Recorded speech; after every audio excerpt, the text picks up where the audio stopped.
Hi, this is Tom Searcy with the 1% Difference, and this week I want to talk about running a hunt. Now, if you are leading a hunt, I'm talking about going after large account sales out there, and you're the CEO or COO, president or senior vice president and lead person and responsible for sales and marketing, I want you to keep a few things in mind as you are leading this hunt for this very big piece of business. First and foremost, remember, everybody else on your hunt team has another job. And that means that time is precious. You have to be responsible for the stewardship and management of that time by doing a couple of key things. First, make certain you do your part. You have responsibilities, which means that you have to have the context for all the players already defined in advance. If you've been through Big Sale Factory Level 2, our Hunt Execution Packet program gives you all the details that are necessary so that someone attending a meeting could within 15 minutes be up to speed on all the players, the issues, circumstances, and what we're looking at doing by just simply reviewing that information. You as the leader, you're responsible to have that background and context. If you haven't been through BSF2 and you don't have the Hunt Execution Packet, then you still have to provide all of the briefing information for the attendees on any strategy session in which you're going to go land a new piece of business.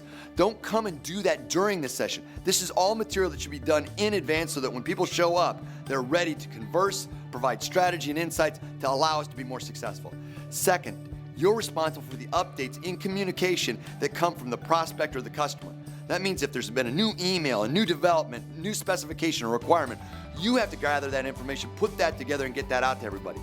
The third thing is that the process that you've laid out in your sales process and the project plan for executing, that's your responsibility following up on. Now, of course, everybody's got roles and responsibilities. Everybody's contributing along the way. But who's managing all of that and making certain that it's happened? That's your job.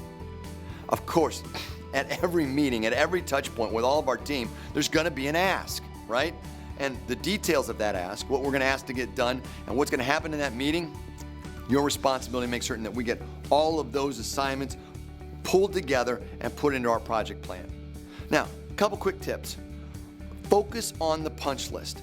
If you're using the Hunt Execution Packet, that's great because there's punch lists that are built in there. If you're using your own sales process, use that punch list, but focus on the punch list. Take the emotional and the feedback side and use that as data, but look to the process. Second, make sure that you use email for the details of the meetings, for either the logistics or any preparation, any problems or decisions. That way you've got a factual-based, documented approach to everything that's happened along the way. Remember, at the end of every meeting, they should conclude with what the next meeting date and time is of your team. You're running the hunt. You want to make certain your team is ready. When's the next meeting time and date and what's needed? And what is the 30-day rolling plan? What is it that we're going to do in this big hunt? Over the course of the last year, I've had a chance to work with a company on $200 million in landed business. That $200 million represented almost a dozen deals that were done over that time. And by focusing on this particular process, it was amazing how efficient they were. They looked at the prior 2 years and this 2 years, and they said that they had cut by expense and by time almost 70% of what it had cost them on the prior 2 years, and they got twice as much business. Why is that? Because the leadership took the responsibility of actually running a hunt rather than just showing up for meetings. Until we get a chance to talk again, go out and make the 1% difference. If you like this video, hit the subscribe button down below and the bell, and that way we'll let you know every time there are new videos that are out there. And you can also visit our website below.